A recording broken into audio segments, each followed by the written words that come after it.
And God heard the voice of the boy, and the angel of God called to Hagar from heaven and said to her, "What troubles you, Hagar? Do not be afraid, for God has heard the voice of the boy where he is lying. Come, lift up the boy, take him by the hand, for I will make a great nation of him."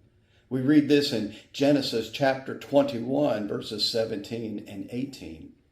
When our story opens this week, we find God's family in the middle of a mess. And in order to untangle some of that mess, we need to kind of go back a few chapters and relook at the history. Way back in Genesis chapter 12, God had told Abraham that he would be the father of a great nation. God had promised Abraham children. However, time goes by and nothing seems to be happening. Chapters, actually years go by, and still no baby for Sarah. So in Genesis chapter 16, Sarah takes matters into her own hands, getting the cart before the horse, as we might say. And in an act of impatience and power that should disturb us, Sarah gives her maidservant, Hagar, to Abraham to be his wife in order that she might bear a child for them. And Sarah's plan works, and Hagar gives birth to Ishmael.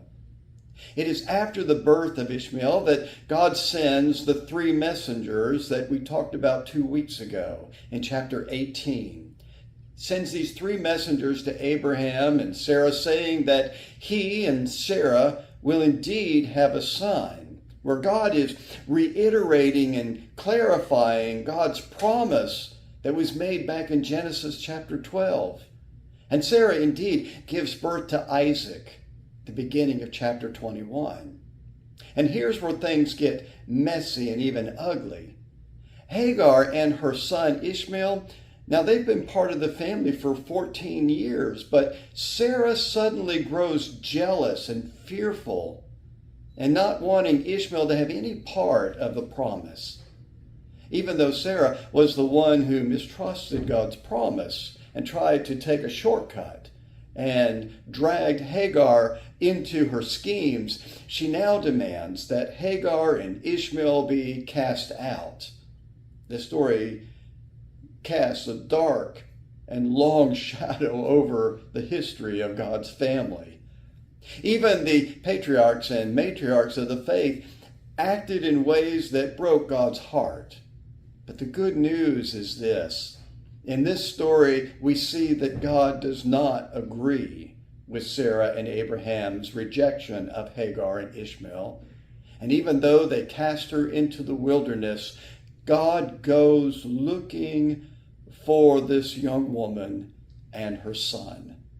And God speaks directly into Hagar's life, gives her water to drink, and promises to make a great nation of her son.